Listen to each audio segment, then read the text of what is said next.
नाही, निश्चितपणे तमाम सगळ्या रामभक्तांना, राष्ट्रभक्तांना हा खूप आनंदाचा असा दिवस आहे। एवढ्या वर्षाच्या, शेकडो वर्षाच्या लढाईनंतर त्या ठिकाणी 6 डिसेंबरला जो ढाचा होता तो पडला आणि त्यानंतर अनेक दिवसानंतर, अनेक काळानंतर त्या ठिकाणी राम मंदिराची पुन्हा एकदा पुनर्स्थापना झाली। खरं म्हणजे प्रभू रामचंद्र हे आमचा आदर्श आहे। आमच्या मनामनामध्ये रामराज्याची संकल्पना आमच्या मनामध्ये आहे आणि हा आदर्श घेऊन देशवासीय जे आहेत ते पुढे जात आहेत आणि म्हणूनच रामराज्याची कल्पना घेऊनच काम करण्या अभिप्रेत आहे। हा प्रत्येक रामभक्तासाठी अत्यंत अत्यंत आनंदाचा दिवस आहे। माझ्यासारखा कारसेवक ही 2 वेळा ज्याने कारसेवा केली त्याला तर अत्यंत अभिमानाची गोष्ट आहे की ज्या वेळेला ही लढाई, शेवटची लढाई यशस्वी झाली तर त्याचं साक्षीदार होण्याचं आमच्यासारख्या अनेक कारसेवकांना भाग्य लाभलं। त्यामुळे आमचा आनंद तर आज द्विगुणित आहे। केवळ मंदिराची स्थापना नाही आहे तर खऱ्या अर्थाने रामराज्याची स्थापना जी आहे ती या देशामध्ये, या राज्यामध्ये सुरू झालेली आहे आणि त्याच्या वर्षपूर्तीकरता तमाम सगळ्या नागरिकांना आम्ही शुभेच्छा देतो आहे, लाडू वाटतो आहे, त्यांचं तोंड गोड करतो आहे। तर पुन्हा एकदा तुम्ही एक हेतू सेफ आहे असा नारा दिलेला आहे। खरं म्हणजे एक है तो सेफ है याची नांदी खरी तिकडेच आहे। म्हणजे की एक असलं तर निश्चितपणे आपल्याला देश पुढे नेता येईल। एक असलं तर देशाला आपल्याला जे विश्वामध्ये न्यायचं आहे पुढे विकासाच्या दृष्टीने आणि त्याच्यामुळे ही रामराज्याची संकल्पनाच ती आहे की सगळ्यांना बरोबर घेऊन चला आणि त्याच्यामुळे आज त्याचा जास्ती आनंद आहे।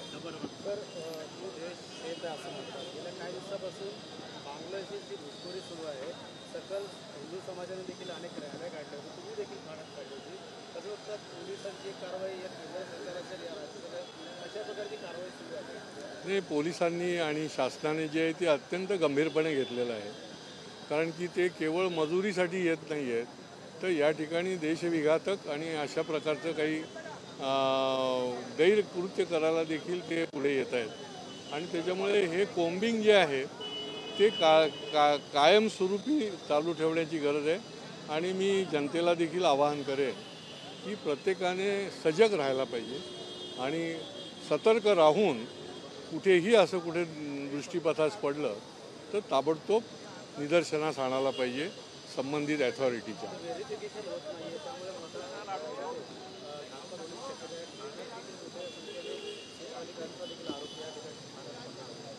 नाही, म्हणूनच प्रत्येकाने देखील सतर्क होऊन माहिती देणं गरजेचं आहे आणि पोलिसांना तर स्पष्टपणे आदरणीय मुख्यमंत्र्यांनी स्पष्ट आदेश दिलेले आहेत आणि त्या दृष्टीने जे काम चाललेलं आहे मला निश्चितपणे खात्री आहे की ज्याला म्हणता येईल की या कोम्बिंगमध्ये एकही बांगलादेशी शिल्लक राहणार नाही की त्याची नोंद झालेली नाही किंवा त्याला पकडलेलं नाही।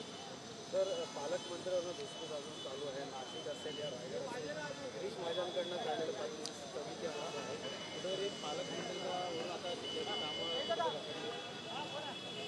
खरं म्हणजे अनेक प्रकारच्या धुसफुसा ज्या आहेत त्या होत असतात पण महायुतीचे नेतृत्व जे आहे ते इतके सक्षम आहे की हे सगळ्यावर ते मात करून योग्य पद्धतीने कुठलाही तिढा असेल तर तो सोडवण्यामध्ये यशस्वी होतील। महायुतीमध्येच कुठेतरी तिढा अजून सुटत नाही आहे। मुख्यमंत्री असतील दावोसला गेले होते तर उपमुख्यमंत्री गोरेगावात एकनाथ शिंदे होते, त्यामुळे कुठेतरी नाराजी दिसून येते। नाही, हे काय, हे विरोधकांचं निरनिराळा नरेटिव्ह ते तुमच्या चॅनलच्या माध्यमातून देत असतात। असं काहीच नाही आहे, हे वेळोवेळी सिद्ध झालेलं आहे।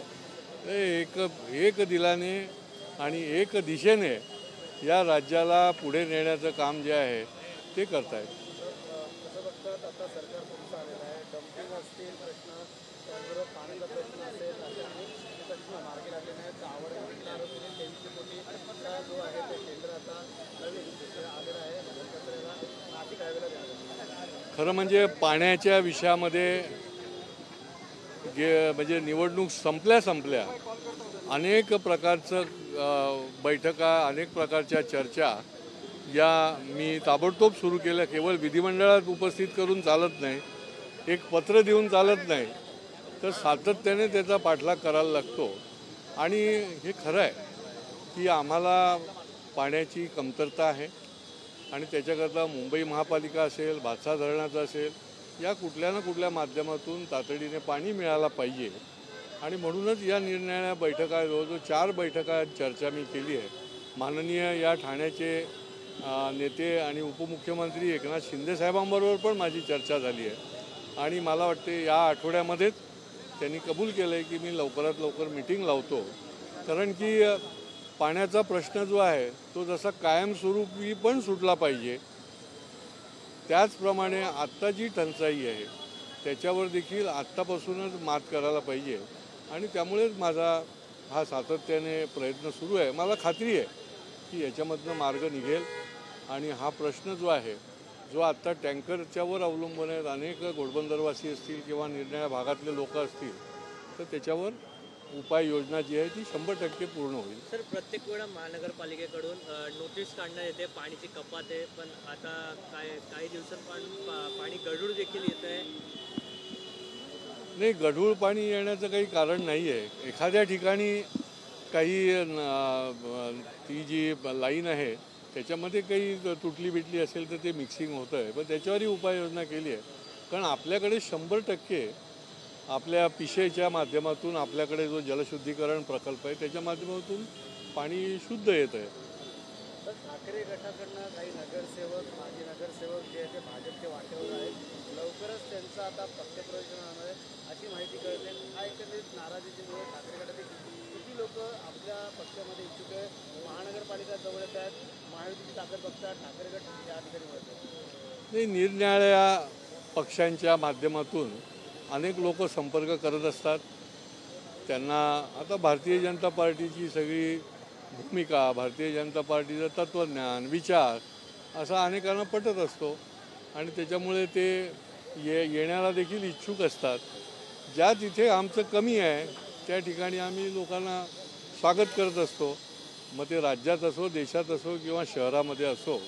आणि म्हणून पुढच्या काळामध्ये योग्य आणि समाजाभिमुख, लोकाभिमुख आणि आम्हाला योग्य वाटेल अशा लोकांना आम्ही निश्चितपणे त्यांचं स्वागत करू.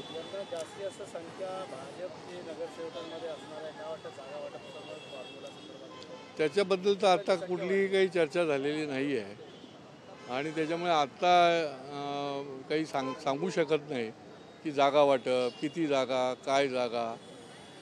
त्याच्या संबंधामधलं ज्यावेळेला चर्चा सुरू होईल आणि जसं स्थानिक पातळीवरच सोपवलं जातं की स्थानिक पातळीवर ज्या स्थानिक स्वराज्य संस्थांच्या निवडणुका आहेत त्या स्थानिक पातळीवरच्या लोकांनी त्याच्यामध्ये लक्ष घालावं, त्यांनी त्याच्यामध्ये निर्णय घ्यावा. तर ते स्थानिक पातळीवर जेव्हा सोपवलं जाईल त्यावेळेला स्थानिक पातळीवरची मंडळी जी आहे ती आपली भूमिका जाहीर करतील.